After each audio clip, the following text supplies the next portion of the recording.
Hola amigo, hola amiga. Bienvenido nuevamente a una nueva presentación de los programas titulados La Bacteria. Estamos en la cuarta presentación y hoy vamos a hablar de la bacteria probiótica, como ven en sus pantallas.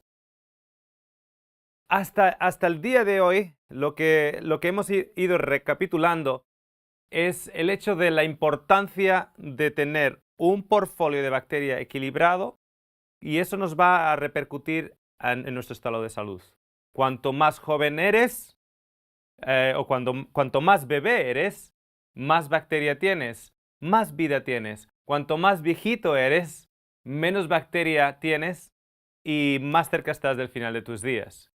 El equilibrio en el portfolio de la microflora en tu organismo es esencial para mantener la salud. Pudimos ver la conexión entre tu estado mental y tu estado en tus tripas. Y viceversa, cómo una condición en tu canal gastrointestinal puede afectar a tu estado mental. Acabamos diciendo cómo viene a ser la eterna pregunta: ¿qué vino primero, el huevo o la gallina? ¿Qué viene primero? El estado mental de ansiedad que luego repercute en un estado en el canal gastrointestinal, o lo opuesto. Empezamos con una dolencia gastrointestinal que luego causa una deficiencia de ciertos nutrientes y una deficiencia a la hora de crear neurotransmisores que nos va a afectar en nuestra función cognitiva, en nuestra claridad de mente, etcétera, etcétera. En el día de hoy vamos a comenzar nuevamente con el aviso. Estos seminarios están diseñados para compartir información con el público en general. La información presentada no ha de ser interpretada o usada para el tratamiento de casos individuales. Consulte con su profesional de la salud. Bien, para comenzar, les quiero hablar de un pequeño apéndice, de una pequeña tripa que se encuentra en el área del ileum y el cecum en el intestino grueso. La palabra appendix o apéndice en este caso en español nos viene a decir que no tiene un uso específico o que no conocemos el uso. Vamos a comenzar en el día de hoy con la apéndice. Ese órgano o esa pequeña tripa, no ese órgano, pero sino esa pequeña tripita cuyo uso ha sido identificado por su nombre. El apéndice nos viene a decir que no tenemos un entendimiento claro de cuál es su propósito. Por ello fue llamado de esa manera, y el quitar el apéndice no implica que la salud de ese individuo vaya a estar comprometida. El caso es que a día de hoy vamos a hablar de un pequeño detalle de esta pequeña tripita. Cuando la persona está expuesta a un uso de antibióticos, por ejemplo, debido a una infección o una necesidad prescrita por el doctor, el propósito de un antibiótico es de eliminar la bacteria patogénica. Entonces, el problema es que el antibiótico no va a diferenciar necesariamente cuál es la bacteria mala con la bacteria buena. Entonces va a eliminar un gran número de bacteria buena. La apéndice lo que hace es como que coge una muestra de tu portfolio de microflora intestinal. Entonces, una vez que los efectos del antibiótico han sido finalizados, cuando la persona acaba con toda la prescripción de antibióticos, etc., el apéndice, que ha mantenido una muestra de tu portfolio de microflora, se comienza a reincubar tu intestino.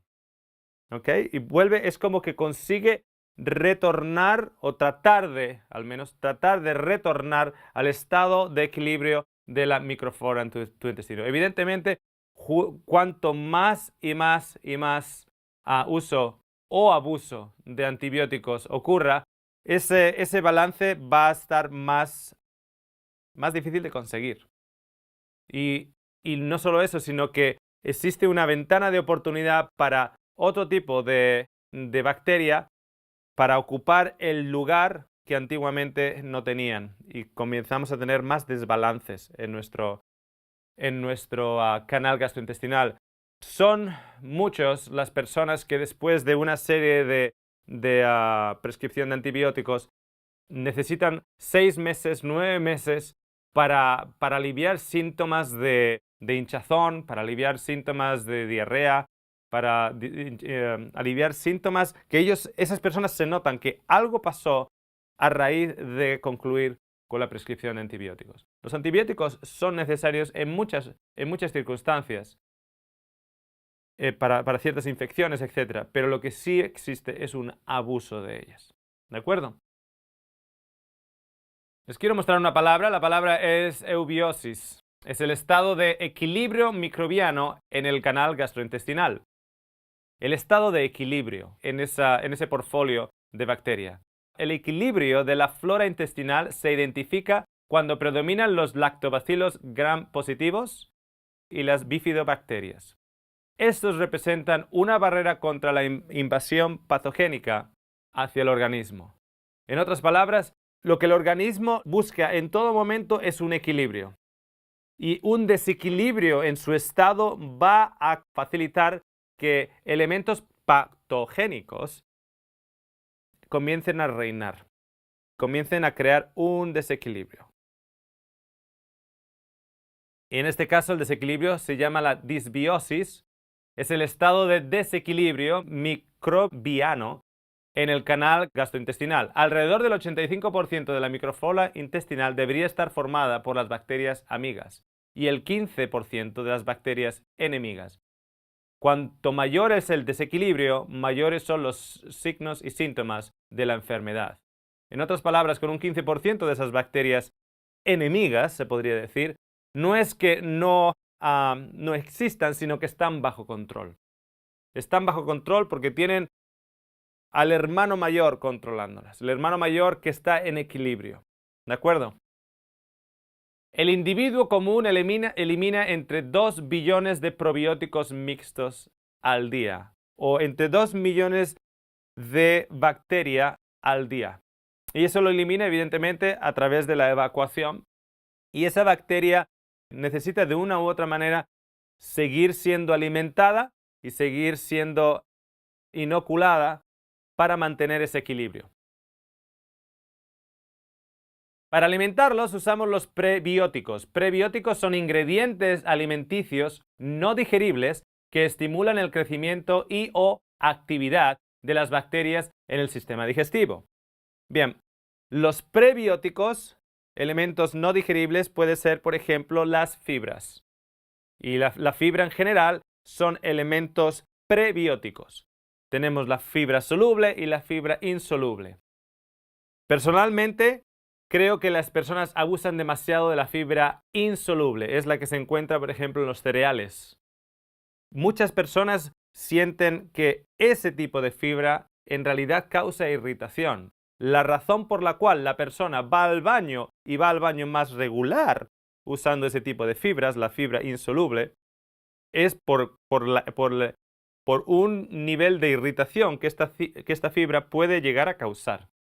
Sin embargo, la fibra insoluble, la que se encuentra, por ejemplo, en la fruta y las verduras, no necesariamente en los granos o cereales, sino en las frutas y las verduras, es una fibra que es más apropiada, no solo a la hora de alimentar la bacteria, sino a la hora para tener una buena evacuación. El caso es el siguiente. Hay muchos elementos, mayormente de origen vegetal, que son prebióticos. Pero podemos, a través de esos mismos elementos, esos mismos ingredientes, causar un desbalance. Y les voy a hablar ahora de los oligosacáridos y los disacáridos. ¿Qué son los oligosacáridos? Los oligosacáridos son una cadena de azúcares. Y esa cadena de azúcares complejo necesita ser digerida y rota en pequeñas partículas o azúcares más simples. El problema es el siguiente: cuando nosotros abusamos de oligosacáridos, estamos alimentando de una manera prioritaria a un tipo de bacteria que se alimenta mayormente de la descomposición de los oligosacáridos.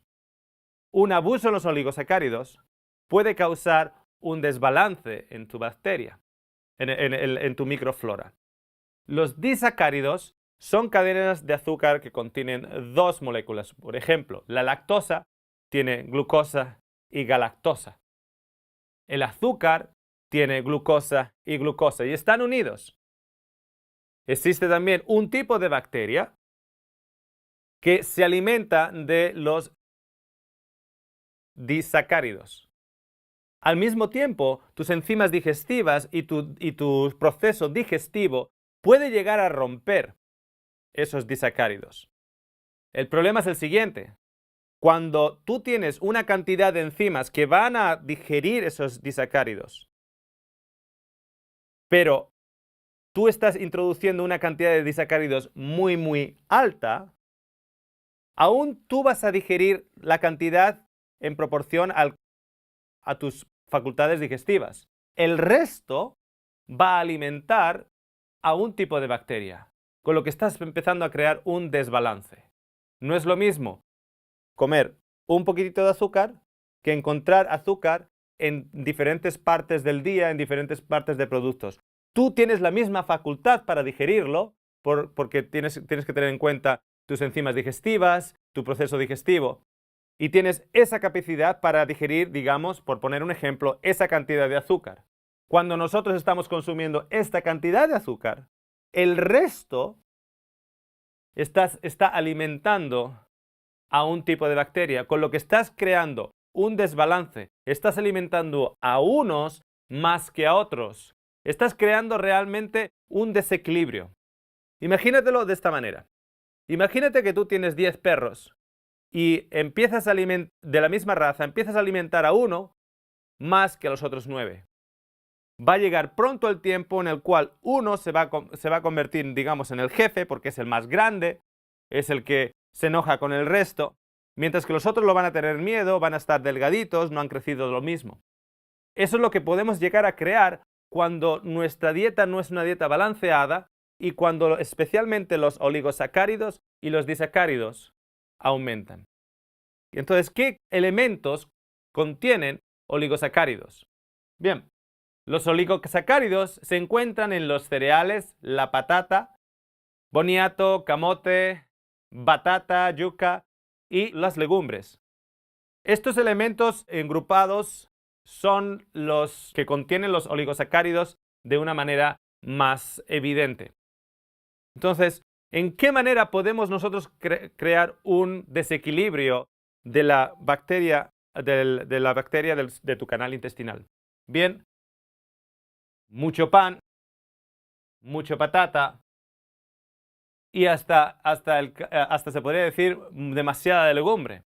O mucha legumbre cuando estás acumulando también otros elementos como los cereales, la patata, etcétera, etcétera.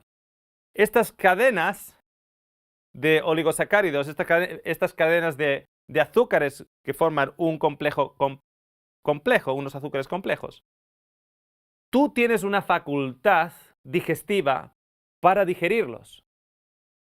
Pero el caso es que más y más veo a personas cuya base en su pirámide son todos estos ingredientes. De hecho, históricamente, en las últimas 3 décadas, la pirámide alimenticia, en la base teníamos los cereales, teníamos la patata, teníamos las legumbres, como base en la pirámide. Ahora, por ejemplo, vemos a mucha gente comiendo grandes cantidades de pan, pizza, etcétera, grandes cantidades de patatas fritas, patatas de cualquier tipo. Las legumbres no son algo que la gente tiende a abusar. Pero, por ejemplo, déjeme decirte algo acerca de las legumbres. Hay mucha gente que come legumbres y se siente hinchada. ¿Por qué se sienten hinchados? Porque su capacidad para extraer y digerir esa cadena de oligosacáridos de las legumbres es limitada. Entonces ellos tienen una capacidad limitada para digerirlos y el resto, lo que queda sin digerir, está alimentando a un tipo de bacteria. Con lo que este tipo de bacteria en realidad consume, excreta, produce toxina, según está digiriendo estos oligosacáridos. Entonces eso se repercute en hinchazón, daño de la pared intestinal, porque la toxina que va soltando, esa misma toxina también puede ser reabsorbida a través de la circulación sistémica, dolores de cabeza, etcétera, etcétera. Y son toxinas que se basan en la excreción de estas bacterias, porque ellas están tratando de comer todo el exceso que tú no puedes digerir. Esto en general viene a ser la base de la dieta de la gran mayoría de las personas a día de hoy en el mundo civilizado. Si bien en el mundo anglosajón, de donde yo vengo, allá en Australia, se podría decir que las legumbres posiblemente no sea una de las principales, pero definitivamente los cereales, la patata, allá se llama por ejemplo el camote, o el boniato se llama el sweet potato, viene a ser la base de sus dietas. Luego encima de eso pueden poner la carne, el pollo o mil otras cosas. Pero en general los individuos tienen esto como la base. Es habitual, por ejemplo, ver a niños comenzar el día con un gran tazón de cereales, echarle leche, y vamos a hablar de ello en un segundo, echarle leche, comer la comida con pan y mermelada, o un bocadillo con pan y mermelada, o con pan y algo dulce. A esos mismos niños les gusta mucho la patata frita. Tengo muchas madres que me dicen, es que ellos lo único que quieren comer es pasta, cereales, y patatas. Y luego el niño está estreñido, el niño se siente hinchado, su comportamiento es agresivo o súper activo, etcétera, etcétera. Porque estos elementos, los oligosacáridos, están en la base de la pirámide. Cada individuo tiene una capacidad digestiva diferente y una habilidad para digerir los oligosacáridos diferente. Tenemos que entender que esa capacidad nos limita a la hora de la cantidad que nosotros debemos usar en oligosacáridos. Porque si no, lo que estamos haciendo que uno de los perros crezca más que otros. Y en lugar de mantener el ecosistema en balance, lo estamos desbalanceando. La otra son los disacáridos. Esas moléculas complejas de azúcar que tienen de glucosa que tienen dos moléculas. Por ejemplo, puede ser maltosa y glucosa. O en el caso, por ejemplo, de la lactosa, va a ser la glucosa y la galactosa. La glucosa y la galactosa están unidos. Entonces, hay mucha gente que tiene muy poquita capacidad para digerir la lactosa, o en otras palabras, separar la glucosa y la galactosa para hacer estas dos moléculas ser absorbidas. Tienen muy poquita capacidad. Entonces, cuando toman leche, tienen una intolerancia a la leche o tienen una intolerancia a la lactosa. Y la intolerancia a la lactosa se simplifica de esta forma. Su poca capacidad para romper esa cadena de glucosa y galactosa se convierte en un alimento para un tipo determinado de bacteria que se alimenta de los disacáridos. Entonces, si yo tengo una incapacidad digestiva y tengo una limitación digestiva, digamos que yo poquitito de lactosa puedo tomar, pero ya mucha no. Ese poquitito es lo que yo voy a poder digerir. El resto, un tipo de bacteria va a tratar de digerirlo. Y ese tipo de bacteria se va a empezar a alimentar demasiado con este disacárido. Y estamos creando nuevamente un problema, un desbalance. Tenemos el azúcar tenemos glucosa unido con la glucosa. Entonces, todos reconocerán que el nivel de azúcar a día de hoy es impresionante. Es impresionante. Se encuentra en muchas cosas. Y ya no es solo el azúcar, luego tienes ahora, por ejemplo, el sirope de maíz. O en inglés se dice el corn syrup. Igualmente tenemos un disacárido en ello. Entonces, refrescos. Los cereales de la mañana ya tienen azúcar. Luego le echamos la leche, que tiene el disacárido. El pan. Luego le echamos mermelada, que tiene azúcar. Tomamos una Coca-Cola, que tiene azúcar, o corn syrup. Luego lo queremos hacer un poquitito más sano, pero como tenemos ya una sobresaturación de disacáridos, añadimos, por ejemplo, el sirope de arce. Dicen, no, si eso es más sano, pero el caso es que ya existe un desbalance. Cuando ya hemos llegado a un desbalance, una sobreingestión de disacáridos causa ese imbalance. Entonces tenemos el sirope de arroz, el sirope de coco, la malta o el agave. Ellos son disacáridos. Cuando nosotros añadimos los oligosacáridos y los disacáridos en la pirámide actual de alimentación de la gran mayoría de las personas en el mundo moderno, entendemos que tenemos un exceso de este tipo de elementos, oligosacáridos y disacáridos. De hecho, una de las cosas en los diferentes protocolos que usamos en diferentes condiciones, una de ellas niños que sufren tremendamente de hinchazón de estómago, etcétera, o de comportamiento, podemos identificar que ese desbalance está ahora siendo manifestado en la parte alta del intestino delgado. Ahí es donde ese desbalance se manifiesta. Cada vez que estas bacterias ingestan una cantidad de oligosacáridos o disacáridos que tú no has podido digerir, generan una toxina. Esa toxina es como una bomba que explota en las paredes de la parte alta del intestino delgado, que son donde se encuentran las células destinadas a la absorción de nutrientes. Entonces, el cuerpo, a través de otras células unidas a esas células de absorción, el cuerpo segrega una mucosa.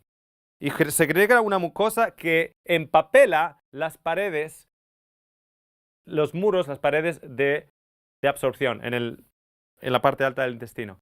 Esa mucosa, que ha sido un acto de supervivencia, digamos, ahora está causando un mayor problema, porque ahora tus enzimas digestivas, que antes podían tener un impacto en estos oligosacáridos y disacáridos, ahora necesitan pasar a través de una capa de moco, de mucosidad, con lo que el problema se perpetúa.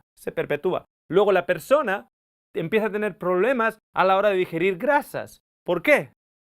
Porque estos elementos han alimentado un tipo de bacteria que se ha desequilibrado, que ha generado una secreción de toxinas, que ha causado un daño en la pared intestinal, y esta a su vez ha segregado una mucosidad que ha prevenido o que impide que enzimas digestivas que tienen que llegar a las células grasas para digerirlas no consigan llegar allá. Entonces la persona ahora empieza a tener síntomas de una mala digestión de los azúcares y una mala digestión de las grasas.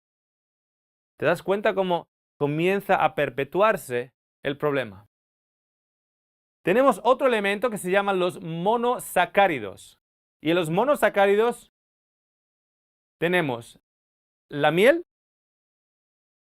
y la fruta madura. ¿Cuál es la diferencia entre los monosacáridos y los disacáridos, por ejemplo? Los monosacáridos están o casi separados o sus cadenas son bien frágiles. Por ejemplo, la miel tiene fructosa y glucosa, ¿de acuerdo? Pero está bien separada. Pero he puesto un asterisco encima de la palabra miel y he puesto otro asterisco encima de la palabra fruta madura. Conseguir miel verdadera, la verdadera miel, a día de hoy, cada vez está resultando más difícil. Mucha de la miel que se vende en ciertos